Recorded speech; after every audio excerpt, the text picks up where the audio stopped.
What's good, people? We back at it for another week, another episode. It's Wednesday, so you know what it is. Another episode of What's the Word with LJ Mental Podcast. As always, I'm your host with the most, LJ. Back in here for another week.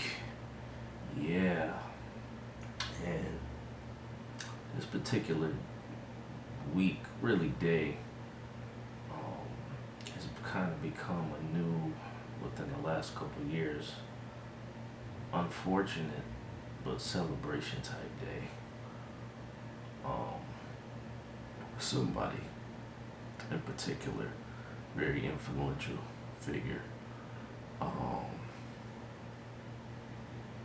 in the last couple of years, which I'm gonna get into in a minute. Which goes into my word of the week. I've used the word of the week before, but I think it's relevant to this particular person. Um, I'm gonna get into that in a minute. But before I do, I want to talk about something else because this isn't really related to my word of the week. But I thought it was something I definitely wanted to talk about this week, and that's referring to the NFL. This something. The NFL is known, if you really like a football fan and you pay attention, there's always most of the game stays intact, but there's always one kind of huge change almost damn near every year. I remember when they first implemented with special teams, the kickoff, they moved it back, and if you do a touchback, it goes to the 25-yard line. That was big because it used to be the 20-yard line no matter what. And then they had the year where they moved back the extra point, so it wasn't a gimme, it made it not a super hard field goal or extra point, but it made it actually a challenge. You actually got the kicker got to focus and make that extra point is not just a gimme anymore at the 2-yard line. They moved it back to where it's a 33-yard field goal. The extra point, I keep saying field goal, and damn near the same thing.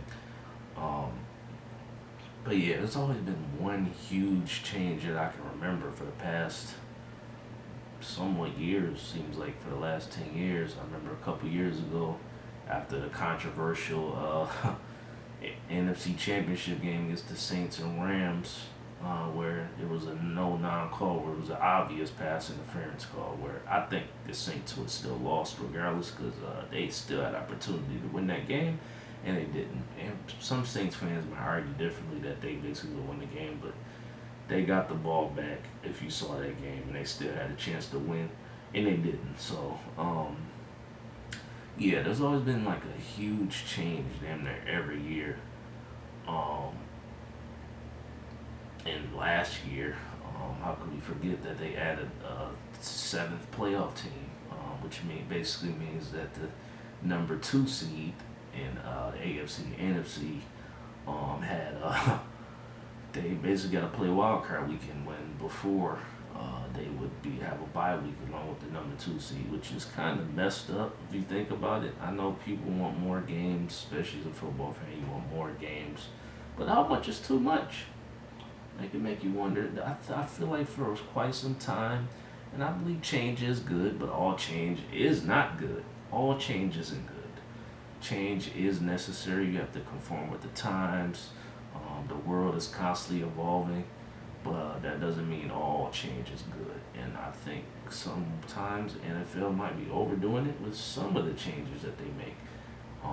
Some people might be old school cutting, don't want no change, but that's just not realistic.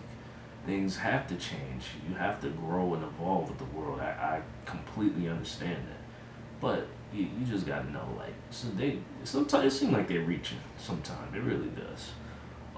Now 7th playoff team. I mean, in the playoff games, it didn't affect the 2 seeds because the 7 seeds they both lost.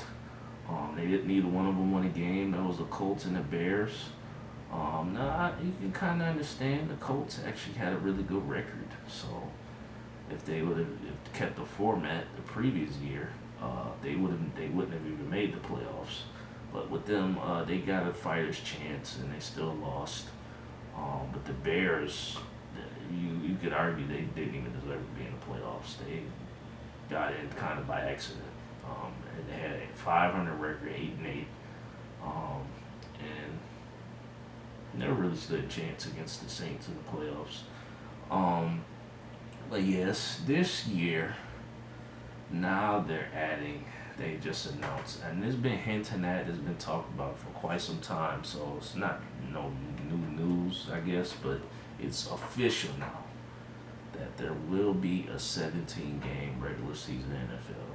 They've had this format, I don't know exactly how many years, but since the 80s, they've had uh, 16 games. Now, this is the first time in my lifetime, being 32 years old. I think my pops and people older than me, uncles, whatever, who watch football, they got to see where the NFL, they used to play only 14 games, and there was a time where they only played 12. But this is the first time, I guess, in my lifetime, really, and a lot of people my age bracket and younger's lifetime, where there's going to be more than a 16 game regular season, because they've had that format for so long.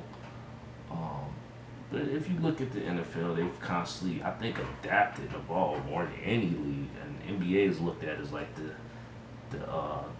kind of the pop, the closest to hip hop culture, closest to kind of pop culture, to have like the most fans because they don't wear helmets. It's kind of taken over. It's really kind of the most popular league, not just in the U.S., but kind of in the world, really. But if you talk about evolving and changing, the NFL has done that better than anybody. You want to be real about it. Even with the thing that was going on with the whole anthem protest,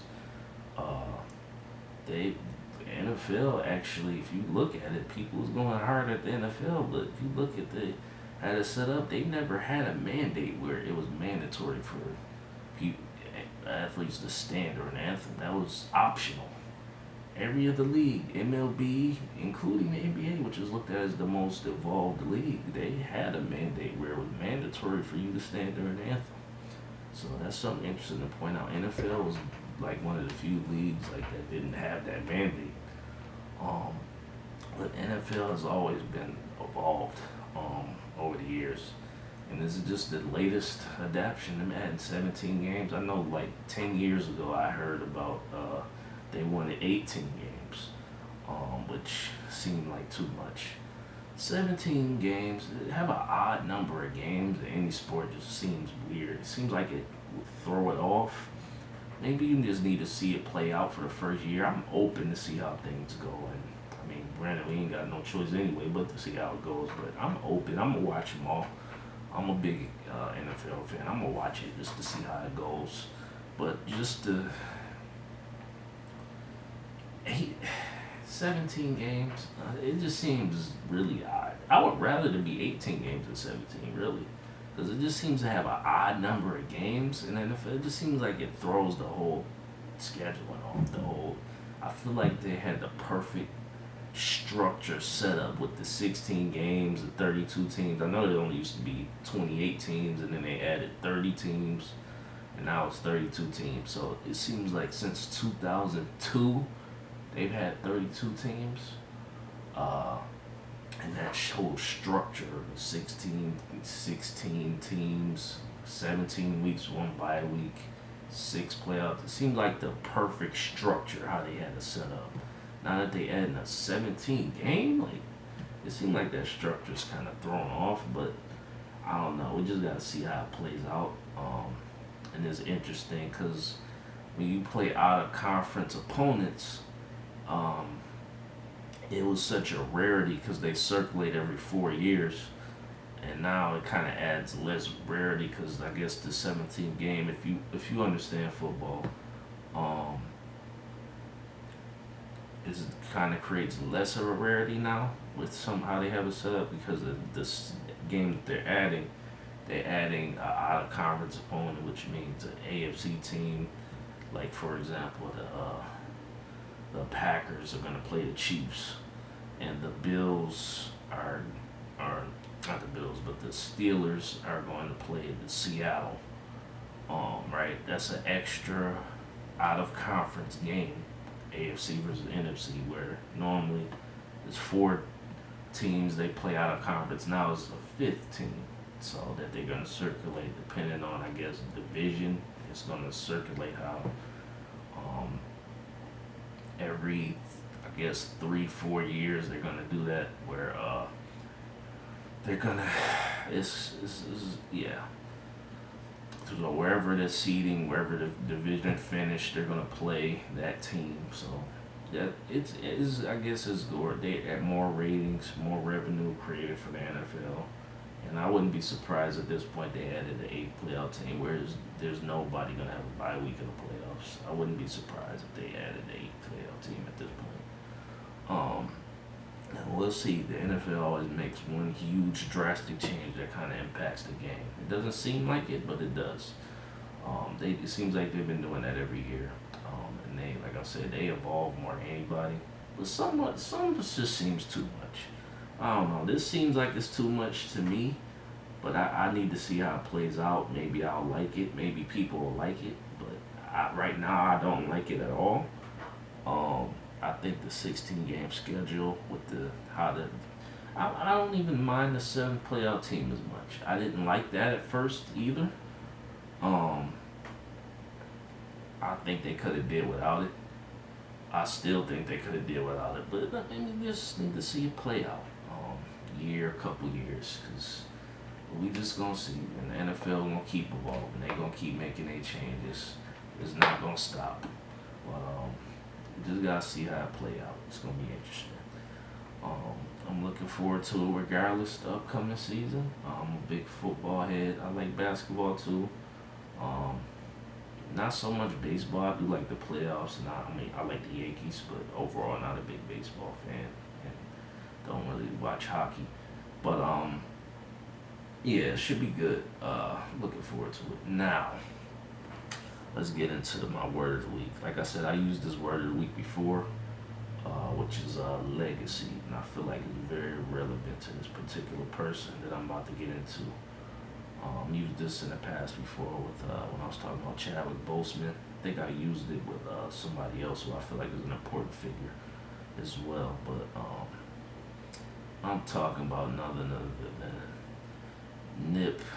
than neighborhood Nip, Nipsey Hussle the Great, whatever you want to call him. I'm talking about Nipsey Hussle. And it's been officially today 2 years. 2 years since the passing of Nipsey Hussle. March 31st, 2019. It's unfortunately the day he passed away. I remember 2 years ago when it happened. It was like 3 in the afternoon. I think I was at the crib actually. It was on a Sunday, I remember. Yeah, it was definitely on a Sunday. And I was just at the crib. I think I had took a nap from being busy, I think. And then I remember waking up and seeing a headline, Nipsey Hussle has been shot. I'm like, Nipsey Hussle? I didn't believe it at first. I'm like, Nipsey? Like, he ain't out here on no rah-rah shit. Like, why don't somebody shoot Nipsey? Like, and but then the reports came out that not only was he shot, that he died. And it was just total shock. Like, I couldn't believe it. I fortunately had the chance to meet Nipsey at NBA All-Star Weekend was in LA in 2018. It was actually I remember they was promoting his album at this event with YG. YG I think hosted the event, All-Star Weekend. There was other people there. I remember Lil Pump was there. I remember Fat Boy SSE was there. He was talking on a mic when he was there. I actually met him. I had seen YG before, but I remember Nipsey. That's the first time I actually seen Nipsey in person. But Nipsey, and he's not just like in interviews and you hear him talk. Like, Nipsey's a really, really cool, down to earth dude. And you could tell he really cared about his neighborhood, about his people. And I know people in LA were crushed, but you noticed that he wasn't just a figure in LA. He's around the world. And people were crushed because this felt, not to knock anybody else in hip hop that passed away recently, because anybody tragic, getting murdered is a tragedy, especially a black man. Especially when I hear about in this day and age, especially when I hear about another black man getting murdered by another black man, it's sad. Um, but this one just felt different, man. Like I said, not to knock anybody else, but this one just felt different. Like it hit very differently than the others. This was probably the saddest death in hip hop since Tupac and Biggie passed away. That's what the energy it felt like, because of what Nipsey meant, what he was trying to do in the community, especially like Pac. Like, I was only a little boy. I was alive when Tupac. When I first heard that Tupac passed away, and Tupac is my all-time favorite rapper, but when I first heard that Pac passed away, it hit me different because I was still a little boy. In 1996, yeah, I was still only a little boy, but as a grown man, I heard that Nipsey Hussle passed away. It hit different, like, because I not only, like, when Pac passed away, I was still a little boy in Buffalo, like, in my hood, whatever, like, now I actually live in Los Angeles. I've been around some of these people, like, and a really good friend of mine is actually homeboys in Nipsey, so it's, yeah, it just hit different. It just hits different, especially being in LA now and being exposed to these people, like, it just hits different, especially as a grown man now, like, knowing the culture fully now, and being engulfed in hip hop culture, understanding things of the world a lot better, and old enough to really grasp things. It was sad. Like, this was really tragic. Because of what Nipsey was doing. Like, he had the marathon clothing. Like, he brought people. Like, he was bringing jobs to the hood. Like, he never left his neighborhood. Like, man, yeah. I remember a story he told that where the marathon clothing is that whole little store complex that he owns now. That before he owned it, I guess they kicked him and his people out because for whatever reason, and later on he ended up buying the whole complex, him and his people, and now they work for him. Now that's some real bullshit that you was able to do. They did you dirty when you was a youngin'. Now you come back and they gotta work for you. That's some real player shit right there. That's, yeah. And also, when Nipsey was doing that, owning the rights to all his music, he's one of the early investors in this cryptocurrency. I heard him talking about Bitcoin for years, but I didn't understand any of that. I'm in the stock market now, investing. But looking back at it now, if I would have been on that early, I'm trying to encourage people myself to start investing. It's not as hard as you think. I thought it was so complicated, and but it's actually not that hard. And some stuff I really feel like you need to do research, definitely to pay attention if there's like a big announcement, if there's a partnership, if a company you want to invest in maybe bought somebody else, or they made a big time trade or something. Look out for them announcements, because that's when you want to invest for real. Do your research on them companies for real. And there's books on it too. You can listen to some webinars on it. That's how I got into it. But Nipsey's talking about that years ago. And also he was on something that I've been trying to preach for years, that I don't think black people get the credit they deserve for technology, especially kids, black kids from the hood. We don't get the opportunities, these programs, or chances to really get exposed to how to get involved with technology. And he had a company in place called Vector 90 that helps black kids get involved with technology and learning about all of that. Just the things that the contributions Nipsey was doing was so incredibly important.